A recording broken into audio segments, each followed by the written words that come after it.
Alcohols can undergo dehydration reactions in that a water molecule is lost to form an alkene using concentrated sulfuric acid as catalyst, as in the conc H2SO4 is not used up during the reaction.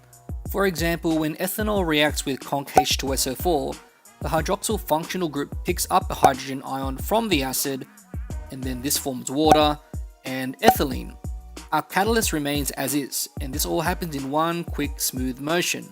In industry, however, alcohols are dehydrated by being passed over aluminium oxide powder to form water and ethylene. Alcohols also react with halogen halides, as in compounds that have an element from the halogen group, usually represented as X bonded to a hydrogen.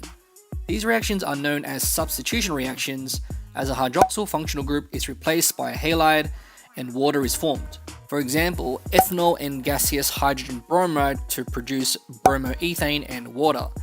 Simple enough, but in fact, hydrogen bromide must first be prepared by reacting sodium or potassium bromide, because their tendency to completely ionize in solution, with conc sulfuric acid. Hydrogen bromide is therefore produced, and then this reacts with your alkanol. Unfortunately, this all occurs in the same vessel, so your bromoethane is isolated using heat and is distilled. The final reaction we'll look at is the oxidation of alcohols. Propanol is oxidized using acidified dichromate or acidified permanganate and heat. Both ions and their half reactions can be found on your data sheet, and as you can see, the large positive EMF shows their tendency to be reduced themselves, which makes them great oxidizing agents in this sample. Since this is a primary alcohol, these H's are removed and result in an aldehyde.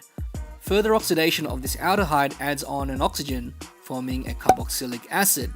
If you only want the aldehyde, you just need to distill it as it's produced, since the alcohols have higher boiling points. If dealing with a secondary alcohol like butane-2-ol, the same process occurs where these hydrogens are removed to form a ketone. Since the carbonyl group is not on the ends of the chain, no further reaction occurs.